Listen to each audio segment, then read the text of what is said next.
So you're thinking about running 50 miles. Well, it's a mistake.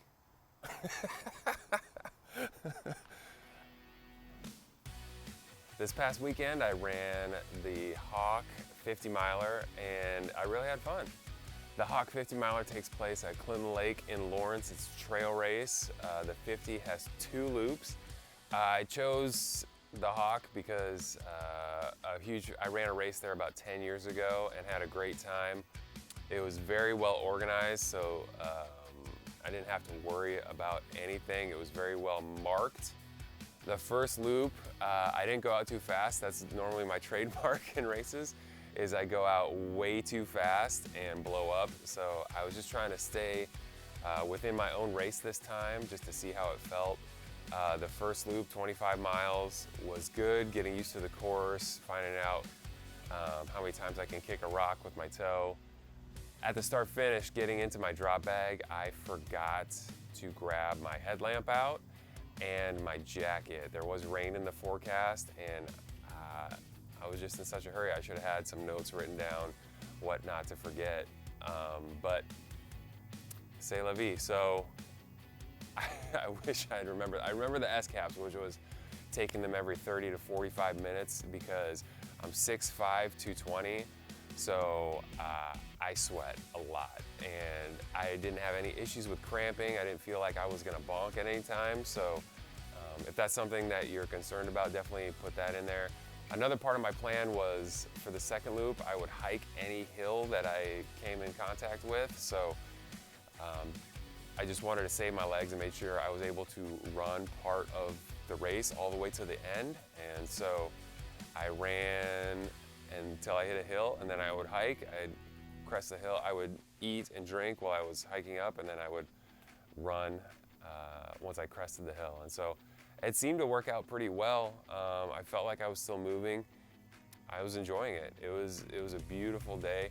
It was really humid in the morning, so when the rain started, I was already soaked, but then I was just completely drenched. I had just finished up there's kind of a cross-country loop to Bunker Hill, and I just finished that up when it started raining, so I got to the aid station and had quesadilla and some soup. It was delicious. The potatoes, the last 3 hours of the race, it was just raining the whole time. So that's when I really felt like I came alive. I was excited about the race, but then when it got tougher, I was really excited about it.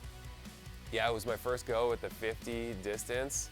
I finished just under 12 hours and I liked it. It's a fun distance. I like the 50K, you can go a little faster.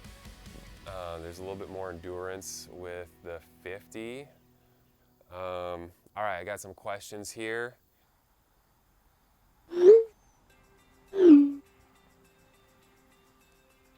Why? That's a great question. Why run a 50 miler? I really like the challenge of it. I started running about 15 years ago and I couldn't even run a mile without stopping. And it's just kind of progressed from there. A question, what did you do training-wise that helped you be successful at the 50-mile distance? Training-wise for the 50, I really slowed down. I slowed down about 1 or 2 minutes per mile during my training runs. I did almost all my training runs at that pace just because I knew there wasn't going to be any sprinting. You know, I know speed work can help, but I just wanted to try something drastically different, so I slowed down. My legs felt great. It does take more time, but you're already getting up at 4:30 in the morning, so what's another 15 minutes, you know? How much food did you eat? I ate a ton of food. Practice your eating, so eating while you're running, because on race day you're gonna have to eat and then run right away. So I really did practice a lot of that.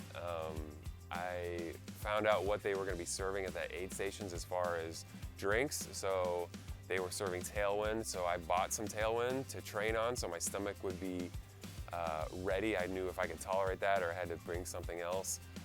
Theirs was a lot stronger than mine, so I had a bottle of water and a bottle of Tailwind, and I would kind of take 2 drinks of water and a drink of Tailwind because that's what my stomach was used to. So I would recommend that. I do that at every race. I find out what they're going to be serving, and then I kind of train on that food, and I think that's been helpful. I've never had any stomach issues during a race, so maybe that's due to that. Maybe I just have an iron stomach from growing up in Minnesota, but no foot issues. I wore Altra Lone Peak shoes and Drymax socks, and I made sure to lube up my toes and the back of my feet, and I didn't take my shoes off the whole time.